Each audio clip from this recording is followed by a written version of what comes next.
last installment of the Cornerstone kitchen, and I am so excited because fall is my favorite time of year.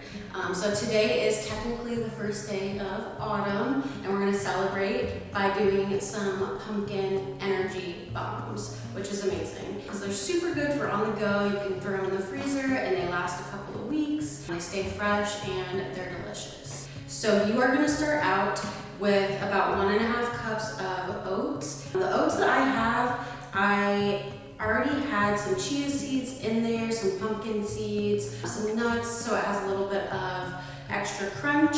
You'll have a 1/2 cup of dark chocolate chips and then a teaspoon of cinnamon. You can also do pumpkin pie spice if you have that as well, or you can do a little bit of both, just depending on your mood. You'll also do 1 cup of peanut butter. You can also substitute that for almond butter or sunflower butter, however your family prefers.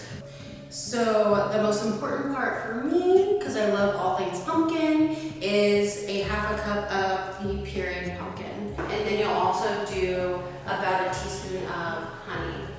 So basically all you're going to do is combine the dry ingredients with these ingredients, and then we will show you from there.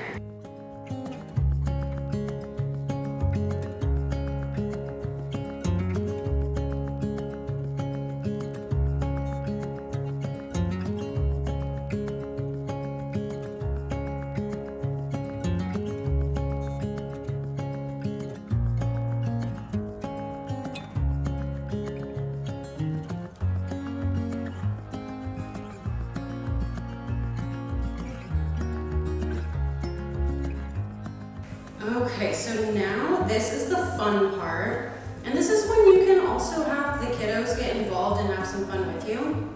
So obviously make sure your hands are washed. You will take just a little dollop of the mixture, and you're going to just gently roll it up, and it's sticking perfectly. So this will make about 18 to 20 energy bites, which I think is just the perfect amount. And like I said, this is fun for you and your kids. It's like basically edible Play-Doh, so it's super fun and, like I said, healthy. And I hope you guys really enjoyed this, and happy